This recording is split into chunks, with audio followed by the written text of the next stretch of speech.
बच्चों नमस्ते।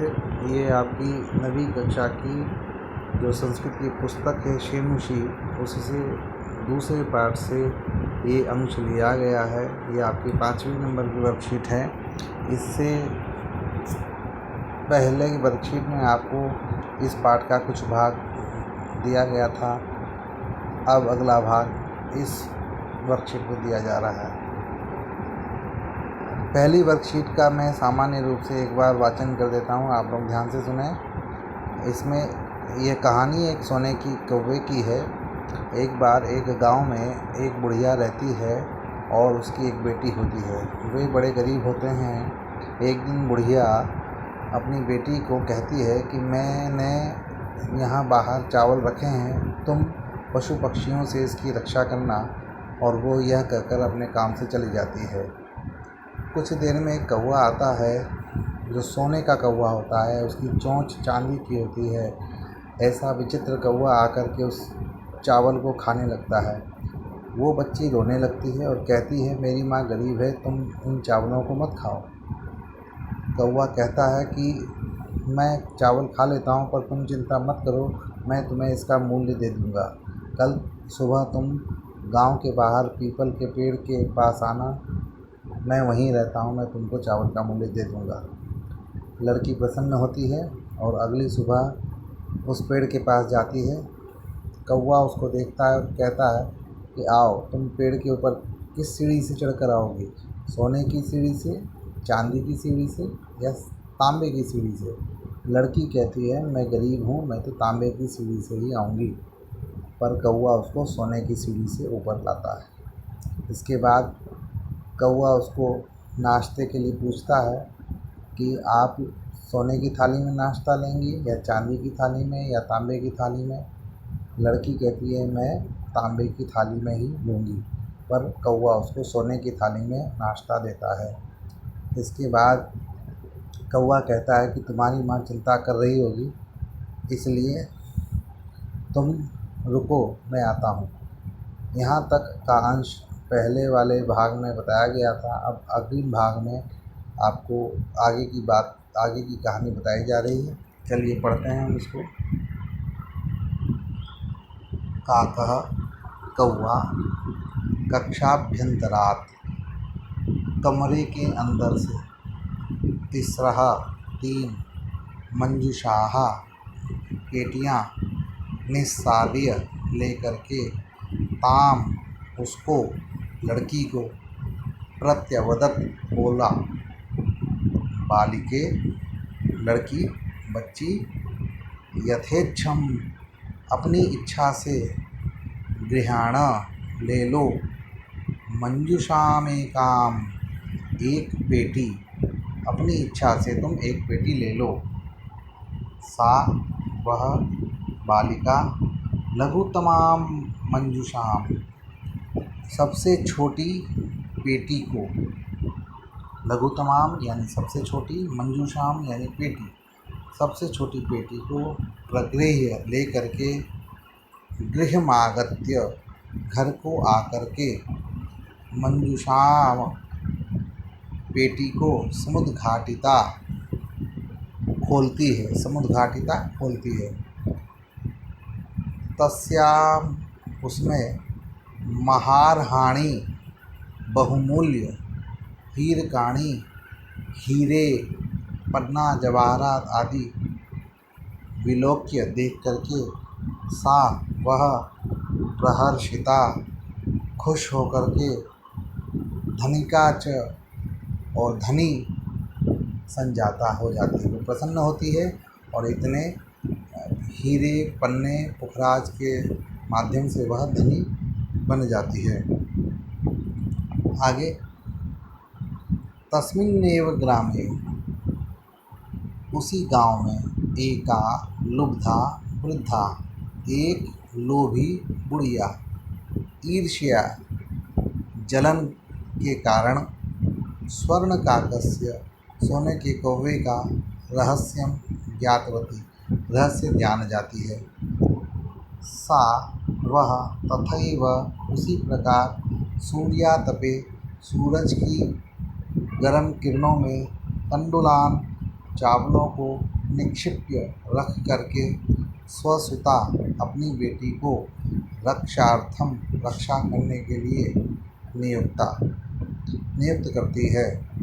तथैव उसी प्रकार काकः कौवा तण्डुलान् चावलों को भक्षयन् खाता हुआ तामपि उस लड़की को भी तत्रैव आकारयत वहीं पर बुलाता है। काकः कौवा अवदत् बोलता है, कौवा बोला, अहम मैं त्वत्कृते तुम्हारे लिए सोपानम सीढ़ी अवतारयामि उतार रहा हूँ।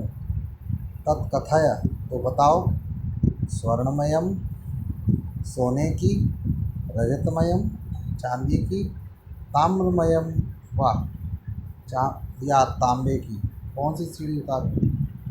गर्वितया बालिका, घमंड से बालिका प्रोक्तम बोलती है, बोली, घमंड से बालिका ने बोला।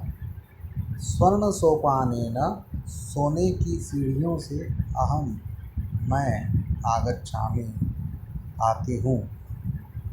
परम लेकिन स्वर्ण काकः सोने के कौवे ने तत्कृते उसके लिए ताम्रमयम तांबे की, सोपानम एव सीढ़ी ही प्रायच्छत दी।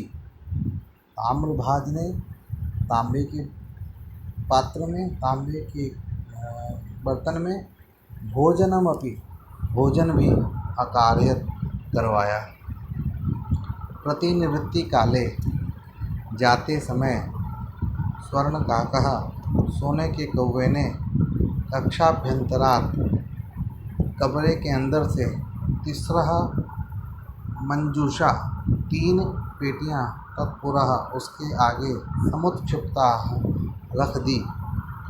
लोभाविष्टा लोभ के कारण सा वह बृहत्तमां मंजूषाम बड़ी पेटी को गृहीत्वा लेकर के गृहमागत्य घर को आकर के सा वह यावत जब तक मंजूषाम उद्घाटयति पेटी को खोलती है तावत तो तस्याम उस पेटी में कृष्ण सर्पः काला सांप विलोकितः उसने देखा।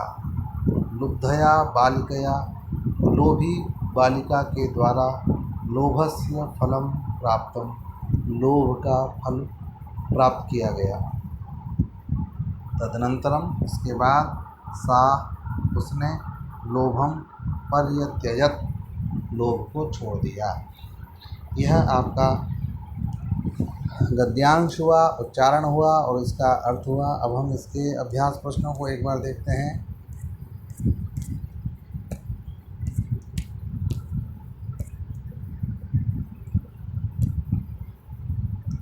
देखिए, इसमें आपके ये प्रश्न दिए गए हैं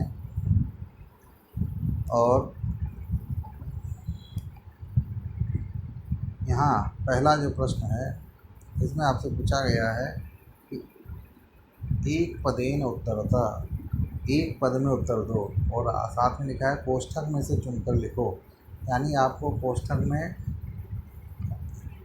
यहाँ आपके विकल्प दिए गए हैं, इनमें से आपको चुन करके लिखना है। देखिए, पहला है क, बालिका केन सोपानेन भवनम आरोहत, किस सीढ़ी से भवन के ऊपर चढ़ती है। जो पेड़ के ऊपर भवन था उसके ऊपर किस सीढ़ी से वो लड़की चढ़ती है। तो इसका उत्तर है कि बताइए, स्वर्णमयन ताम्रमयन, अर्थात सोने की सीढ़ी से या तांबे की सीढ़ी से। दूसरा प्रश्न है स्वर्णकाकेन कस्यां स्थाल्यां भोजनं परिवेशितम्, सोने के कौवे ने किस थाली में भोजन परोसा। इसका उत्तर हमको इन 2 विकल्पों में से देना है। स्वर्ण स्थाल्यां ताम्र स्थाल्यां, सोने की थाली में दी भोजन परोसा या तांबे की थाली में? कौवे ने उसको किस थाली में भोजन परोसा?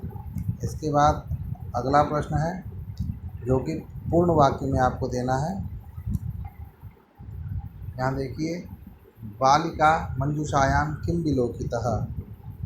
इसमें भी कहा गया आपको कोष्ठक में से चुनकर पूरे वाक्य में लिखना है। यानी बालिका ने पेटी में क्या देखा? कृष्ण सर्प, काला सांप देखा या स्वर्ण सर्प, सोने का सांप देखा। अब आपको इन दोनों में से कोई एक उत्तर लिखना है, पूरे वाक्य में लिखना है। जैसे बालिका मंजूषायाम किम विलोकिता, तो बालिका मंजूषायाम स्वर्ण सर्पा विलोकिता अथवा कृष्ण सर्पा विलोकिता, इन दोनों में से कोई एक लिखना है। इसके बाद अगला प्रश्न है, बालिका कीदृशं सोपानम अयाचत कीदृशं च प्राप्नोत। बालिका ने कौन सी सीढ़ी की याचना की, कौन सी सीढ़ी मांगी, और कीदृशं च प्राप्नोत, और उसको कौन सी सीढ़ी मिली, उसने कौन सी सीढ़ी प्राप्त की। तो पहले इस प्रश्न का उत्तर आपको इन दोनों में से किसी में से चुन कर देना है कि बालिका को सोने की सीढ़ी मिली या तांबे की सीढ़ी। बालिका ने सोने की सीढ़ी मांगी या तांबे की सीढ़ी मांगी। इसके बाद अगला है कीदृशम जब प्राप्त हो, और उसको मिली कौन सी सीढ़ी, इसमें से आप उत्तर देना है कि सोने की सीढ़ी मिली या तांबे की सीढ़ी मिली। इस प्रकार अगला प्रश्न है, पर्याय पदम लिखता, पर्यायवाची शब्द लिखना है। अब ये बताइए कि इनमें पर्यायवाची का मतलब एक उसके जैसा अर्थ वाला शब्द। यहाँ प्रहर्षिता, प्रहर्षिता यानी प्रसन्न, प्रसन्नता के लिए कौन सा शब्द उस आपको गद्यांश में दिया गया है, ये चुन करके बताना है आपको। इसके बाद सुता, सुता के लिए कौन सा शब्द आपको दिया गया है, सुता यानी पुत्री, पुत्री के लिए कौन सा शब्द है। इसके बाद दृष्टवा, दृष्टवा यानी देख कर, देख कर के लिए कौन सा शब्द प्रयोग किया गया है।